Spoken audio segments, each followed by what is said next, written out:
출애굽기 11장 1절에서 8절까지의 말씀 우리 같이 보도록 하겠습니다. 출애굽기 11장 1절로 8절까지의 말씀입니다. 자, 우리 1절부터 8절까지 같이 읽도록 하겠습니다. 시작. 여호와께서 모세에게 이르시기를 내가 이제 한 가지 재앙을 바로와 애굽에 내린 후에야 그가 너희를 여기서 내보내니라.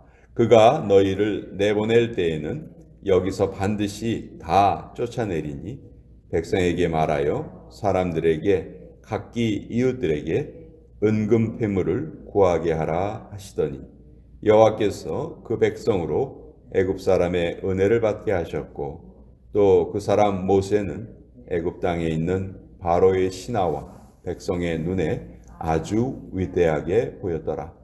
모세가 바로에게 이르되 여호와께서 이와 같이 말씀하시기를 밤중에 내가 애굽 가운데로 들어가리니 애굽 땅에 있는 모든 처음 난 것은 왕 위에 앉아 있는 바로의 장자로부터 맷돌 뒤에 있는 몸종의 장자와 모든 가축에 처음 난 것까지 죽으리니 애굽 온 땅에 전무후무한 큰 부르짖음이 있으리라. 그러나 이스라엘 자손에게는 사람에게나 짐승에게나 개 한 마리도 그 혀를 움직이지 아니하리니 여호와께서 애굽 사람과 이스라엘 사이를 구별하는 줄을 너희가 알리라 하셨나니 왕의 이 모든 신하가 내게 내려와 내게 절하며 이르기를 너와 너를 따르는 온 백성은 나가라 한 후에야 내가 나가리라 하고 심히 노하여 바로에게서 나오니라. 하나님의 말씀입니다. 아멘. 자, 출애굽기 11장 이제 애굽의 10가지 재앙 중에서 마지막 10번째 재앙에 대한 예고의 말씀입니다. 자, 첫 번째 재앙부터 9번째 재앙까지는 하나님께서 모세와 아론을 통하여서 대신 그 기적을, 그 재앙을 일으키게 하셨어요. 그런데 이 10번째 재앙은 좀 다릅니다. 4절에 보면 모세가 바로에게 이르되 여호와께서 이와 같이 말씀하시기를 밤중에 내가 애굽 가운데로 들어갈 것이다. 10번째 재앙의 주체가 누구세요? 하나님이세요. 10번째 재앙은 모세와 아론을 통하지 않고 하나님께서 직접 내리시겠다는 거죠. 어떻게 보면 첫 번째 재앙부터 9번째 재앙까지는 이 10번째 재앙을 이루시기 위한 일종의 예고편과 같았다. 이 10번째 재앙이야말로 정말 가장 큰 재앙이고 하나님께서 직접 움직이시는 재앙이죠. 어떤 면에서 보면 바로는 너무너무 어리석었어요. 그렇죠? 이 이전에 9번이나 기회가 있었잖아요. 근데 또 사실 또 10번째도 기회가 있었죠. 지금 모세가 이런 경고를 하는 것은 돌이키기를 바라는 마음이겠죠. 근데 여기에 끝까지 거부를 하다가 너무도 큰 재앙을 겪는 것을 우리가 잘 보게 됩니다. 자, 이 10번째 재앙은 어떤 재앙이냐? 너무도 우리가 잘 알고 있죠. 5절에 그 재앙의 내용이 적혀 있습니다. 애굽 땅에 있는 모든 처음 난 것은 왕위에 앉아 있는 바로의 장자로부터 맷돌 뒤에 있는 몸종의 장자, 또 모든 가축의 처음 난 것까지 죽을 것이다. 여기에 장자는 우리가 보통 장자라고 하면 맏아들 그렇게 생각하기 쉬운데 아들이 꼭 아들이라는 의미는 아니에요. 그냥 맏이라고 우리가 이해하면 돼요. 어떤 집에 딸만 여럿이 있었다. 그럼 큰 딸이 죽을 것이다 이 말이에요. 하여튼 모든 초태생은 다 죽을 것이다. 여러분 성경에 보면 장자는 기력의 시작이라 그런 말이 있어요. 그러니까 다른 말로 하면 장자는 그 부모 자신이에요. 자기 자신이에요. 근데 장자가 죽는다는 것은 결국 모든 것이 다 멸망된다는 그런 의미겠죠. 그래서 애굽 온 땅에 전무후무한 큰 부르짖음이 있을 것이다. 그런데 7절에 보면 그러나 이스라엘 자손에게는 사람에게나 짐승에게나 개 한 마리도 그 혀를 움직이지 않을 것이다. 여기 아주 재미있는 표현이 나오죠. 개 한 마리도 혀를 움직이지 않을 것이다. 아주 평온할 것이다. 아무 일도 없을 것이다. 그러니까 애굽에는 애굽 사람들에게는 전무후무한 큰 부르짖음. 반면에 이스라엘 자손들에게는 극도의 평안함, 지극한 평온함. 그러니까 극과 극으로 대조가 되는 거예요. 이런 것이 10번째 재앙이에요. 자, 이 이전에는 사실 누가 울고 있었냐 하면 이스라엘 자손들이 울고 있었어요. 노예 생활을 하면서 너무너무 힘들게 사니까 그들의 부르짖음이 하나님께 상달이 되었고, 하나님께서 한 사람을 준비하셔서 모세를 준비하셔서 이제 그들을 보내시잖아요. 근데 지금 완전히 상황이 이제 바뀐 거죠. 전에 울던 이스라엘 백성들은 지극한 평강을 누리게 되고, 전에 울지 않았던 애굽 백성들이 큰 통곡이 있을 것이다. 이렇게 변화된 모습을 하나님께서 말씀하십니다. 이스라엘에 여러 절기가 있는데 밤중에 시작된 절기는 유일하게 유월절 절기에 요 한 가지인데, 여호와께서 밤에 이스라엘 백성들에게 이런 벌을 내리시겠다. 밤에 내리신다는 말씀은요, 사실 우리가 어떤 사고가 났을 때 낮에 나는 사고하고 밤에 나는 사고는 그 대처할 수 있는 상황이 너무 차이가 나요. 그렇죠? 낮에는 사람들이 다 깨어 있기 때문에 어떤 사고가 나도 빨리빨리 좀 대처할 수 있어요. 근데 밤에 사고가 나면 어떻습니까? 다 어두컴컴하고 사람들은 자고 있고 대처할 수가 없잖아요. 무슨 대책을 세우려도 밤에 나는 사고는 대책을 세울 수가 없습니다. 그러니까 하나님께서 아주 10번째 재앙은 작정을 하고 애굽에 벌을 내리시는 겁니다. 근데 그 이전에 무슨 명령을 주시냐 하면 2절에 보면 백성에게 말하여 사람들에게 각기 이웃들에게 은금 패물을 구하게 하라. 이스라엘 백성들이 나올 때, 애굽에서 나올 때 그냥 나온 것이 아니고 애굽 사람들의 은금 패물을 다 받아가지고 나와요. 여기 보면 구하게 하라 이렇게 돼 있는데, 원어를 보면은 당당하게 달라 하는 그런 표현이에요. 도와주십시오 이게 아니고요.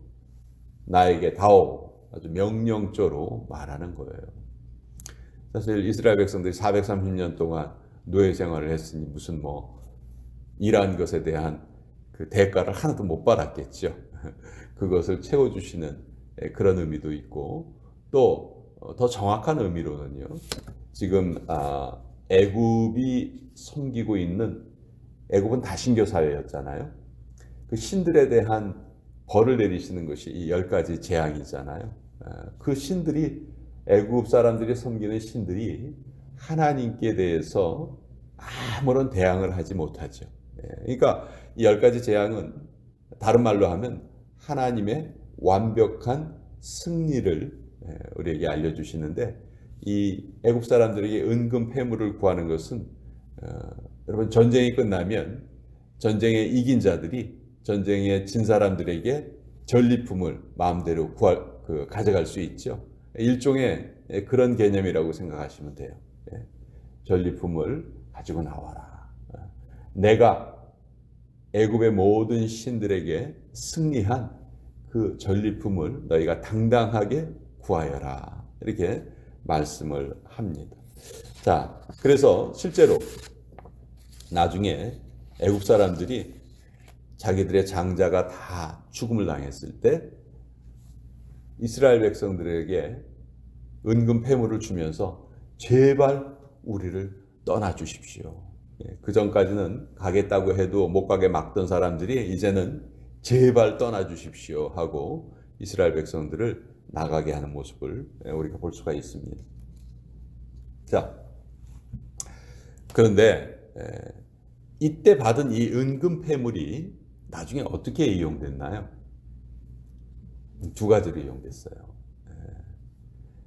하나는 좋게 이용된 거는 성막을 지을 때, 성막에 있는 모든 그 기구들을 만들 때 뭐 금으로도 만들고 뭐 여러 가지 그 도구가 필요했는데 그때 쓰였죠. 근데 또 잘못 쓰인 경우도 있어요. 모세가 하나님께 십계명을 받으러 올라갔을 때 그때 밑에서 기다리던 이스라엘 백성들이 모세가 내려오지 않으니까 어떻게 했어요? 자기들이 가진 그 은금 폐물을 모아다가 우상을 하나 만들었죠. 송아지, 금송아지를 만들었죠. 그때 또 쓰였어요. 그러니까 여러분, 이걸 통해서 우리가 알 수 있는 것은 똑같은 칼이 흉기도 되고 수술용 칼도 돼요. 그렇죠? 사람을 살릴 수도 있고 죽일 수도 있는 거예요. 그러니까 어떤 물질 자체가 선하다, 악하다 이것이 아니고 그 물질을 어떻게 사용하는가, 그것이 아주 중요한 것이지. 또 이스라엘 백성들과 애굽 사람들을 하나님께서 계속해서 이 10가지 재앙의 기간 동안 구별을 하십니다. 그래서 뭐 우박이 내릴 때에도 이스라엘 백성들에게는 내리지 않았어요. 독종의 재앙이 있을 때도 이스라엘 백성들이 사는 고센 땅은 아무 일이 없었죠.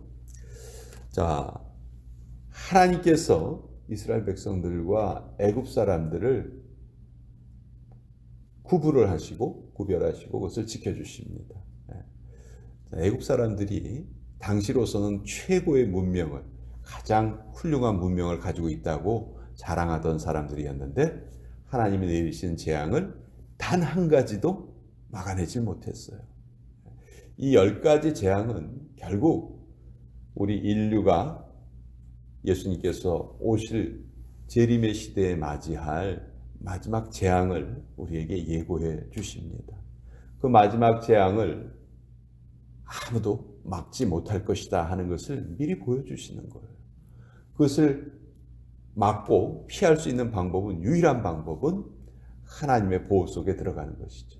하나님의 우산 속에 보호를 받는 거예요. 하나님의 돌보심 안에 들어갈 때 하나님은 반드시 우리를 책임져 주신다 하는 것이죠. 하나님께서 애굽 백성과 이스라엘 백성들을 하나님께서 구별하시고 하나님의 백성은 하나님께서 지키시는 모습을 이 10가지 재앙을 통해서 우리가 볼 수가 있었습니다.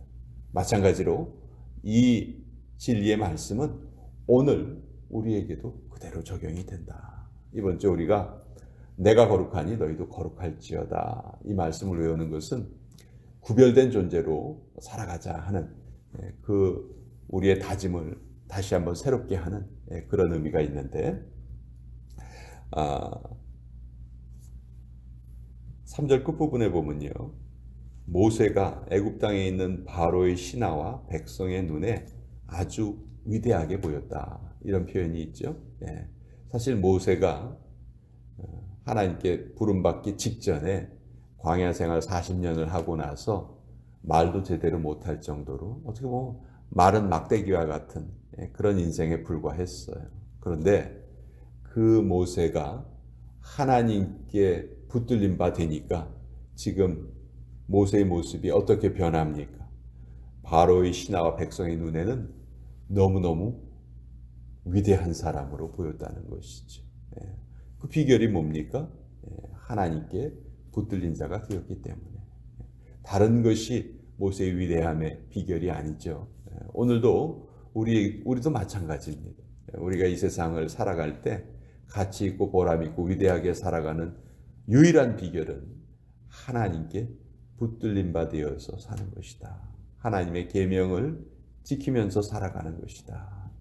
그것을 우리가 다시 한번 깨닫게 됩니다. 오늘 이 말씀 우리 같이 한번 나눠봤습니다.